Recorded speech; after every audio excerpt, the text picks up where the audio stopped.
Still, when I was a little boy sitting on my mama's.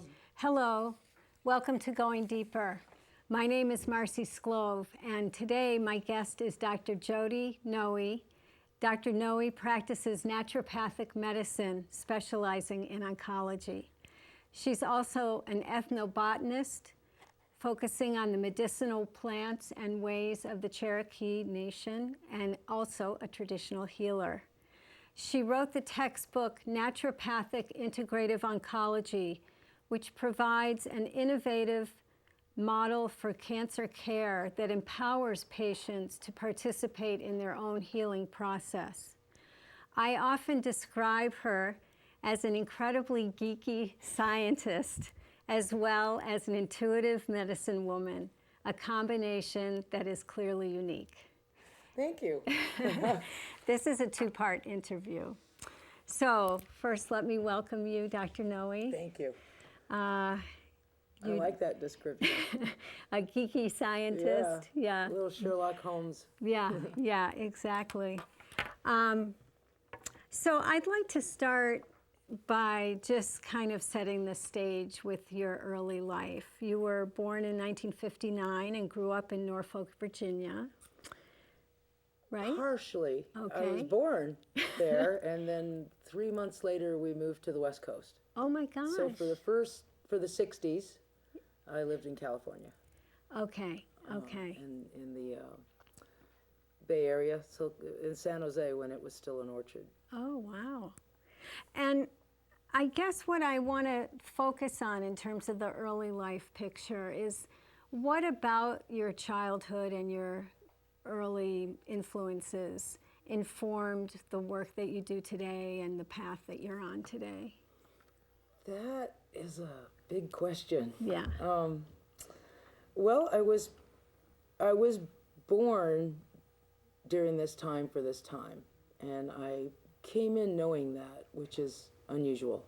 If you talk to young children, they have so much information that they're born with, and somehow we change that in our two-dimensional working world, or if we don't believe in it, we say, well, that's not true, or you don't really have an invisible friend, or who knows, right?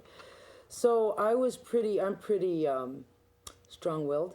I was born with that too. Somebody told me it was astrologically proven. Could be, yeah, for sure.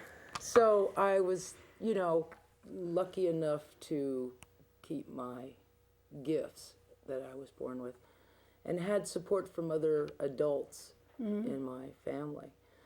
Not necessarily my parents, but my grandmother, who's from Sicily. So there was always herbs in my life that was normal for us to cure with herbs first, even though we didn't call it herbal medicine. Sure. The Italian way. And then we ate herbs, we grew herbs, it was part of our natural life during the 60s. And so when my parents divorced and we moved back to the East Coast, I got to know my southern grandmother, who was, from South Carolina on a farm. And then there was a whole nother set of herbs and lore. And to me, the lore is true. Oh, sure. So yeah. I spent a lot of time with my grandmothers, my elders. Yeah. And that's what I found interesting. So that geek kid Yeah. was the one hanging out with the old geeky people. kid, yeah.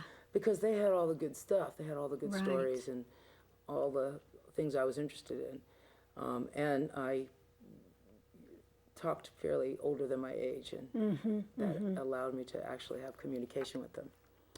So see. it kind of blossomed out. But the real memory I have is that I always wanted to be a doctor. Oh. Always, since Yeah. I was a little child. And always knew I was a healer. Just didn't have a clue what that was. How it would manifest. Yeah. Yeah. Just believed it. So your West Coast family was your father's side, and your father came from Sicily? Was he first generation? Did he come from Sicily? At 15. At 15, so you're first I'm the generation. first of all the family of the Italians to be born in America. Wow, wow. And then back In my father's family. in your father's Yeah. family, and then back in the southern eastern part of the country, In South Carolina. South Carolina. That was your mom's side of the family. And where did the Cherokee part come into play? In South Carolina. Okay. So where my mom is from is Conway County, and that's adjacent to Myrtle Beach. And that area, they have always lived since I've traced my genealogy back to the 1700s. Wow. My mom's family and that would be my mom's side and my mom's dad's side, both lived in the same area. Yeah. And they still live there. But in the 50s, my mom, she's like, I gotta get out of here, because it was a South Carolina tobacco and cotton farm that all the families were farmers. Yeah. And one side was wealthy and they owned a general store, and the other side was from the wrong side of the tracks, my grandpa. But they all were farmers, and they farmed old-fashioned. They had no mechanism. They farmed with mules and drags and people. And so my mom went to Norfolk and went to work for the telephone company, and that's how she met my dad, who was in the Navy. Wow. Okay. And Norfolk is the Atlantic Fleet headquarters, and they both were dancers. So they jitterbugged themselves to each other. That's very cool. Yeah. My father spoke really poor broken English, and my mother was a redhead. So Wow. it was like Ricky and Lucy getting together there. Yeah, And yeah. they made me and my 3 sisters. Okay, 3 sisters. So I have 2 sisters from my mom and dad, and another sister from my mom and stepdad. Okay. And is he,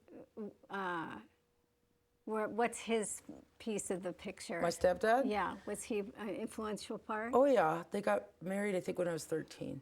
So he was my teenage dad. Okay. And it still is my dad. He's the grandpa. He's, you know, they've been married longer than my Yeah.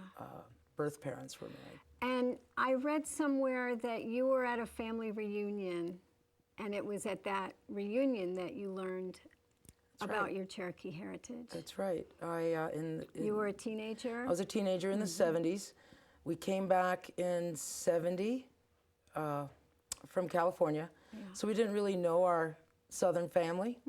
And the South Carolinians had a big family reunion. Both sides got together. And the Stevenses, which is my grandpa, and the Stricklands, which is my grandma, all in the same area, had this big reunion. And my grandfather's sister, my Aunt Sally, came to me. And when she came to me, you know, I'm tall. And the Italians, I was like a giant. Yeah. And the Southerners, I'm like, how did I get so tall? All these people I was taller than my parents when I was a teenager. And so when my Aunt Sally came up, she's my great aunt, she had her daughters with her, and they were tall, and they had long hair, and we were dark, and I thought I got my skin from the Sicilians, although they weren't dark. And so my aunt came up to me and started talking to me, because my sisters and I played guitar, put a little guitar thing together, and they came up.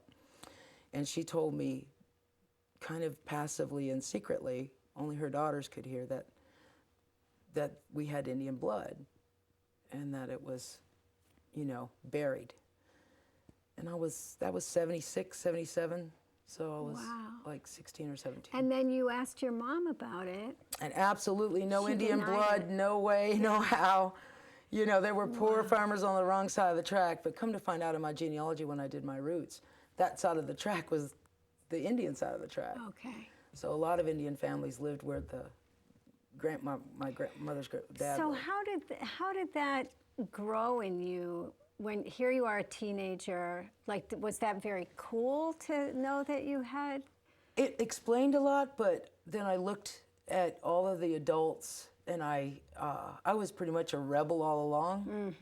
I was very indignant about injustice, thought civil rights should have been a human right, and very vocal about it, because I grew up in California where my parents were cool. They loved beads and narrow jackets and, you know, beehive hairdos. And then we went back to the South, we just went back in time. And I was like, oh no, I can't go there with you. So I had a lot of water I was treading when I was in high school. So I just took it in as information. I really didn't act on it too much, but it explained a lot to me. It explained a lot to me in my spiritual life as a child and my spiritual seekings as a child, because I was always a spiritual seeker.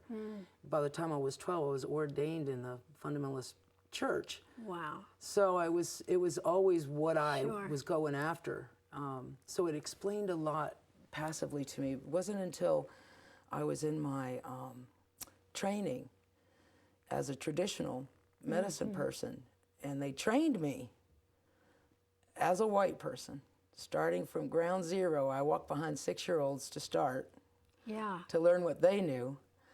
But at the end of that training, then my teachers and elders divulged to me from spirit that my Cherokee line, and then that's where I did my genealogy. Okay. So they literally came to me in Seattle. Wow. And did a huge ceremony for me, clan raising, and first I had everything you test. So got to pass the test first. Sure. So I had to pass all the tests, and then they did ceremonies for me, and the elder there, who is actually my relative, told me that he was my relative. Oh my gosh. And I had no clue.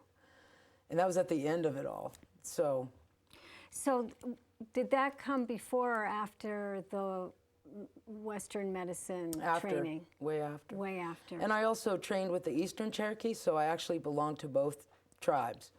I belong to the Eastern Band of Cherokee and the Western Band. Okay. Started my traditional training with the Eastern Cherokee with Mary Ulmer Chitoski, and going back Chitoski, and then Mama Jean Jackson, who just recently passed over a couple of years ago. Okay. And I studied with them for over a year and learned the first level, we call it, of the medicine, which is the woman's medicine. So all Cherokee women learn medicine because you're the doctors of your house. Yeah. So when your child has a cold, or your partner has a cold, or grandma has a cold, you're making the tea. So the first level is the household medicine, the women's medicine. Yeah. So all Cherokee women are healers. They're the healers of the house. We teach everything from the prayers to having strawberries in your house all the time as part of the harmony of the house.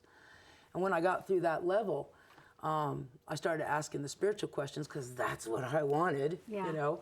And my... Like what? What kinds of questions? All kinds. Like, okay, great, I know the medicine, and I spent years, doing that. And I said, well, where's the prayers? Okay. What direction do you collect this? I knew it was innate in me from those roots that I didn't know yet. And it's funny, because every time, as my ethnobotany training, every time I read published works in the 80s, I'm like, not really, okay, but something's not jiving with me. Yeah. So I knew there was a lot of missing information in the real spiritual practice of Indigenous people, and I was living with them. Yeah. So as I started asking those questions, Mama Jean, she just did her thing. She just sat me down and talked to me and did that interview. It's like a soul-to-soul interview. You can feel it here while the words are coming here. Wow.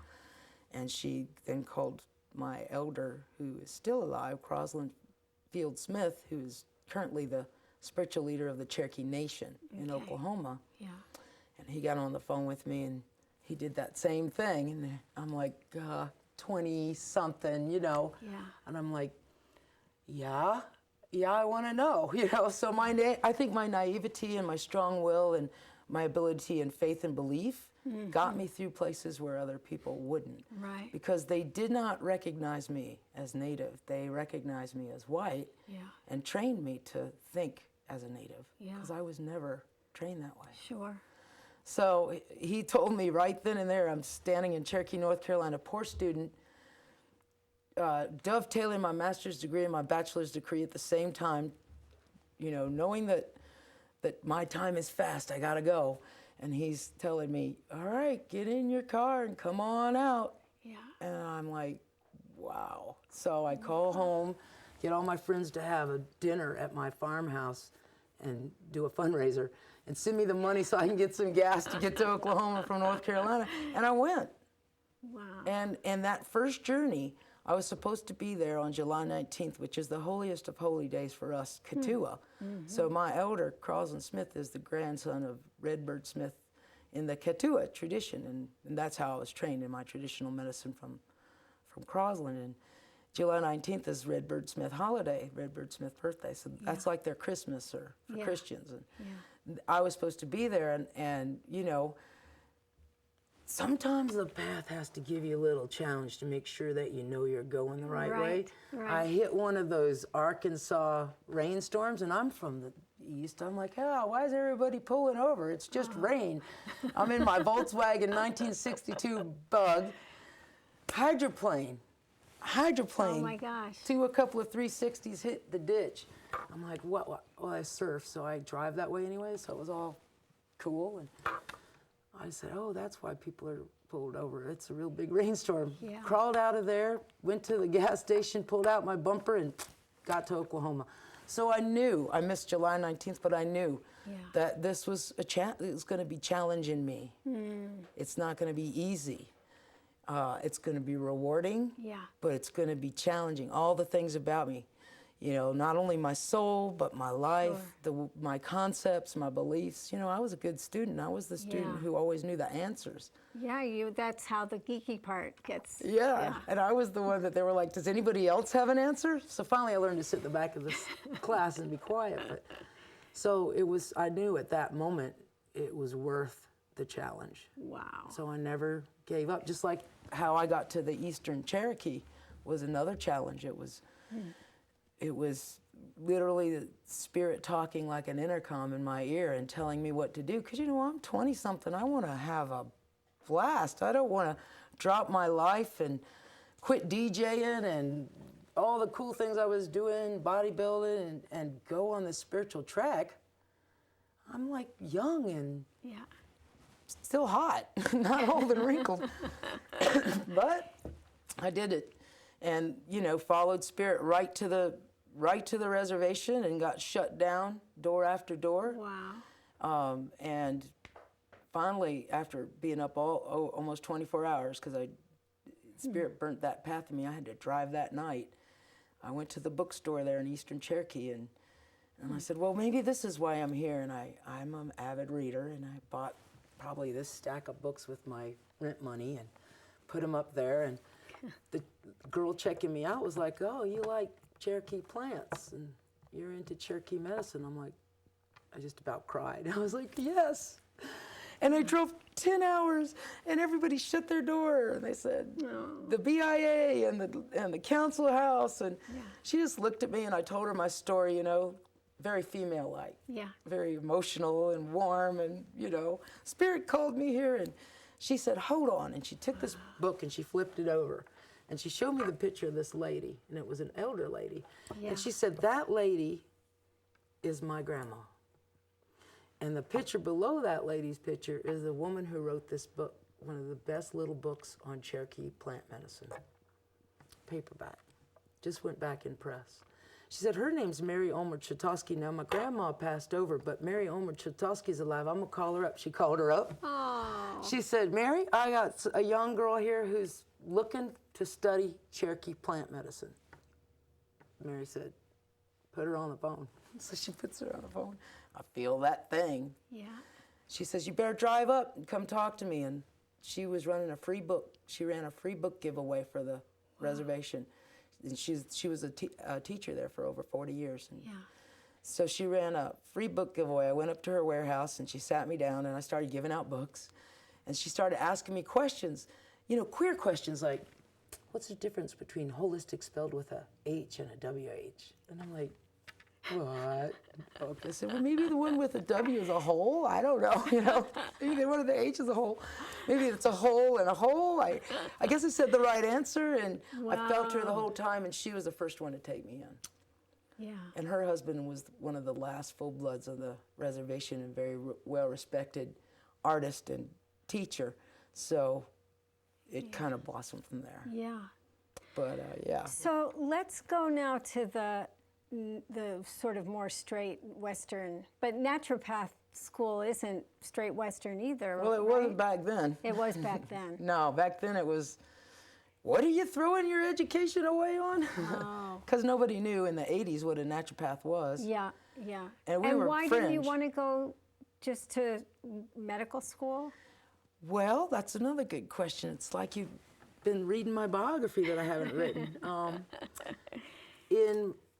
I went to ODU, Old Dominion University, for my, before that I went to Mission College and got a psychiatric associate's degree in California while I was out there. Yeah. Because I went back in the 70s and I said, hit the road to San Francisco in 1978 and did a whole bunch of civil rights.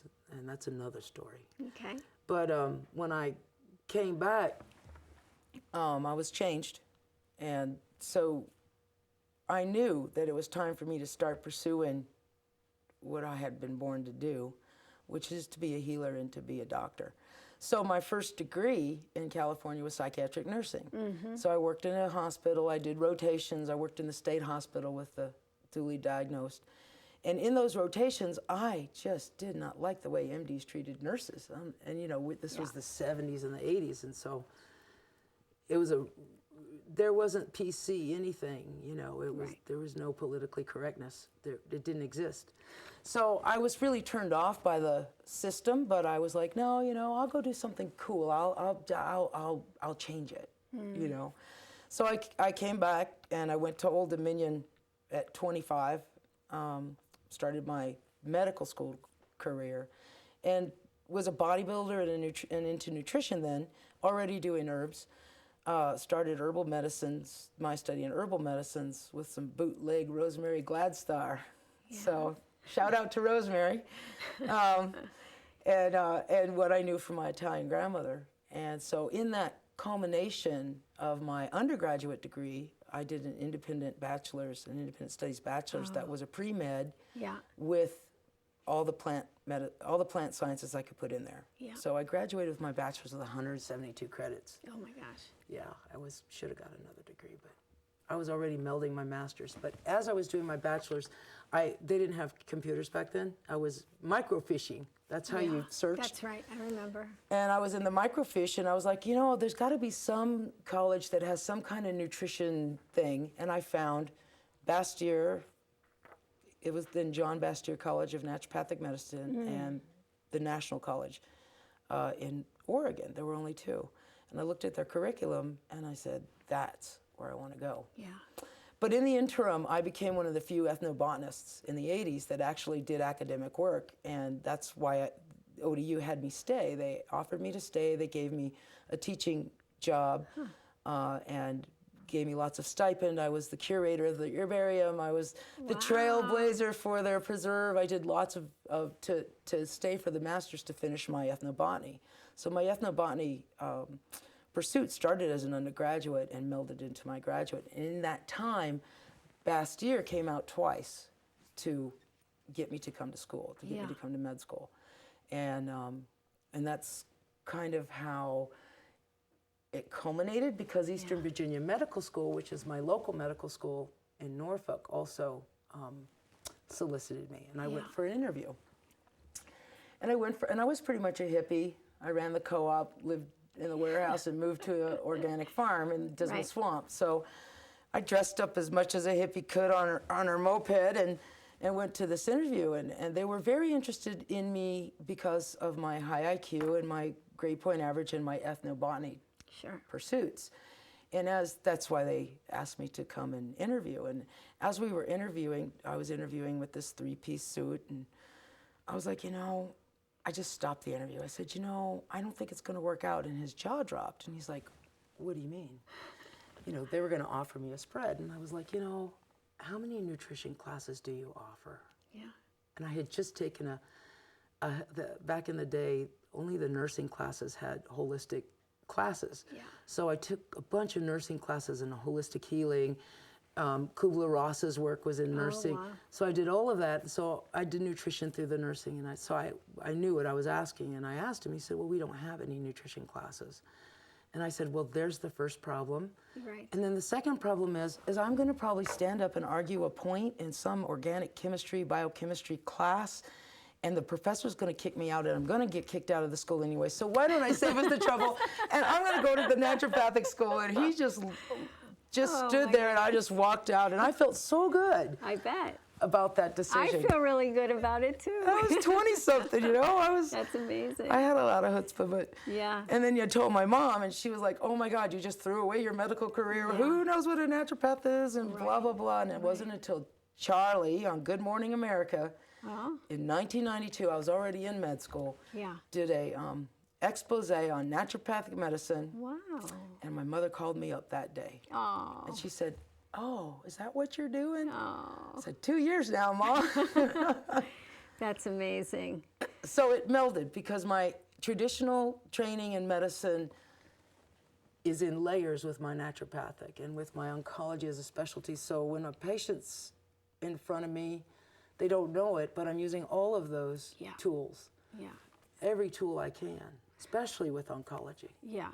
to see through the layers and the diagnosis. Sure. Sure.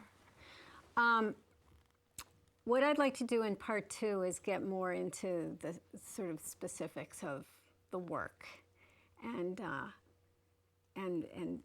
so for now, I think hearing about your life and how you got to this point has been really, really helpful. And maybe we'll close now and get going on that other part. Yeah, that's a good segue. Okay. So thank you very much. I'm afraid we've run out of time for this part 1 of my interview with Dr. Noe. And we'll see you in part 2. Thank you for joining us and going deeper.